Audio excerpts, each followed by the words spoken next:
السلام عليكم واهلا وسهلا بيكم في فيديو جديد. النهارده هنتكلم عن المايك ده وهو هولي لاند لارك A1. انا بستخدم المايك ده بقالي شهرين، والنهارده هنقل لكم التجربه الكامله بتاعته. بالنسبه لتجربه الانبوكسنج فالمايك بيجي في العلبه دي، هنفتحها هنلاقي كارت الضمان وشويه كتيبات للمايك. بعد كده هنلاقي المايك، وبيجي كمان معاه 2 ديسكات عشان لو بتصور بره او في جو فيه هوا او كده يعني.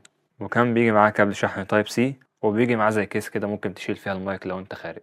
طيب خلينا بقى نمسك المايك ده حتة حتة ونفصصه ونشوف هل فعلا يستاهل ولا لا، خصوصا انه جايب سعر يعتبر ممتاز جدا. هقول لكم عليه كمان شوية. العلبة بتاعت المايك دي اول ما بتفتحها بتلاقي فيها 2 مايك ورسيفر تايب سي، ولكن في نسخة تانية كومبو بيجي فيها رسيفر زيادة بيبقى لايتنينج، عشان لو معاك ايفون قبل الجيل ال 15 فينفع تشغل المايك ده عليه. ولكن انا جبت نسخة التايب سي لاني مش محتاج رسيفر اللايتنينج فوفرت فلوسي. بالنسبة بقى لأهم حاجة في المايك وهي الصوت، فاللي انتوا سامعينه من أول الفيديو ده هو صوت المايك. أنا بصراحة شايف إنه مديني نتيجة مرضية جدا جدا، تستاهل إنك تنزل دلوقتي تحط لايك عشان نوصل الفيديو ده 100 لايك. بعد إذنك كده بسرعة يعني.